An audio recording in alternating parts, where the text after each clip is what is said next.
up, Internet? My name is Jaytee and welcome back to my channel. Hit you with that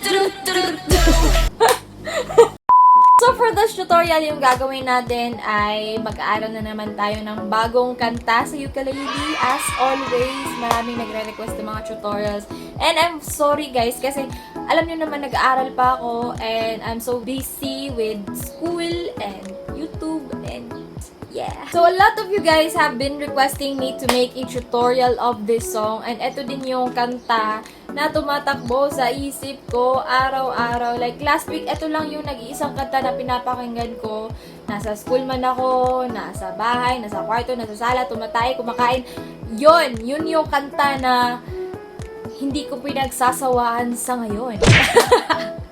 So, ang dami kong chika. Without further much ado, grab your ukulele because today I'm gonna teach you how to play Weak by SWV. So, yung first chord natin is a B flat. And then we also have E flat. And dito naman tayo sa minor chords. So, A minor, G minor, and then C minor. And then we also have 7 chords. Yung G7 and A7. Tapos, yung mga normal lang na chords, hindi yung mga abnormal na chords. Yun yung C and F. Ayan. Sila lang dalawa yung mga normal. So, for this tutorial, yung gagamitin natin na strumming pattern is the choking. Yung may choking. And it is a down, up, chuck, down, up, chuck, up, down, up. So, yo! Down, up, chuck, down, up, down, up, down, up, chuck, down, up, chuck, up, down, up, down, up, chuck, down, up, chuck, up, down, up, down, up, chuck, down, up, chuck, up, down, up. So, if ever na may problema kayo sa chucking or nahihirapan kayo ng konti, ganun, you may use the alternative strumming, which is a down, up, down, up, down, up, down, up. So, you can use that for the entire parts of the song. So, ayun. But for this tutorial, yung gagabitin ko lang ay yung may chucking since it is more appropriate than the other one. So, ayun. So, for the verses of the song, yung chord progression natin is A minor and B flat. And then, for that chord progression, you just have to repeat that 4 times. And then, that is for the verses of the song. Ayan. Tapos, yung strumming pattern natin is down, up, chuck, down, up, chuck, up, down, up. So, let's try to sing the verse 1. 1, 2, 3, go.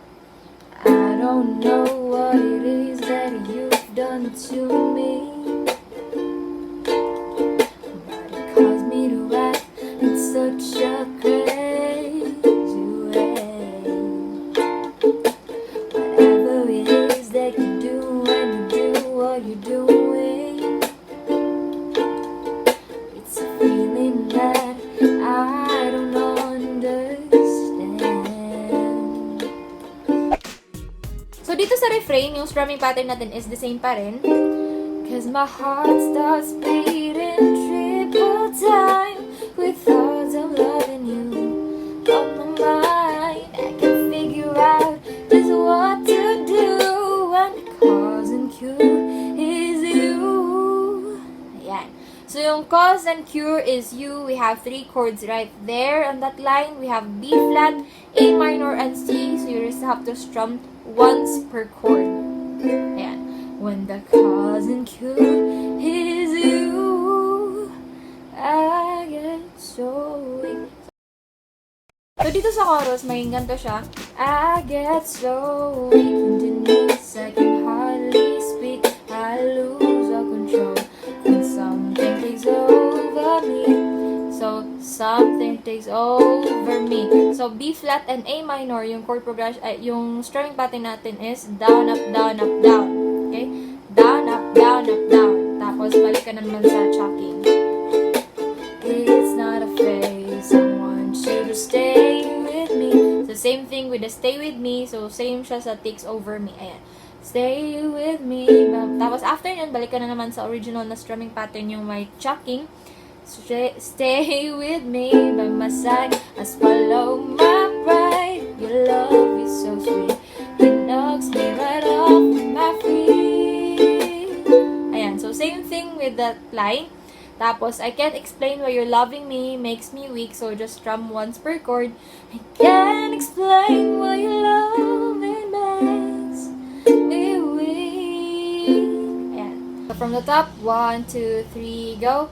I get so weak in the knees, I can hardly speak. I lose all control, and something takes over me in a daze, and it's so amazing. It's not a phase. I want you to stay with me by my side. I swallow my pride. Your love is so sweet. It knocks me right off my feet. Can't explain what your loving makes me weak. So after the chorus is the second verse of the song. So kung ano yung ginawa natin kanina sa verse 1, yun din yung ma-apply nyo sa verse 2, the same chord progression and the same strumming pattern, and also the same with the refrain and then the next chorus. So ayun lang. And before I will end this tutorial, make sure that you check out the things on the description box below.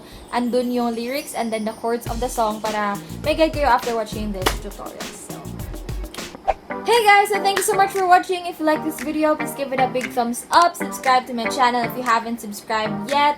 And click the notification bell beside the subscribe button para ma-update kayo whenever I upload a new tutorial. And of course, check out my latest videos right here and also there. And ayun, thanks so much for watching. I'll see you guys next time. Bye!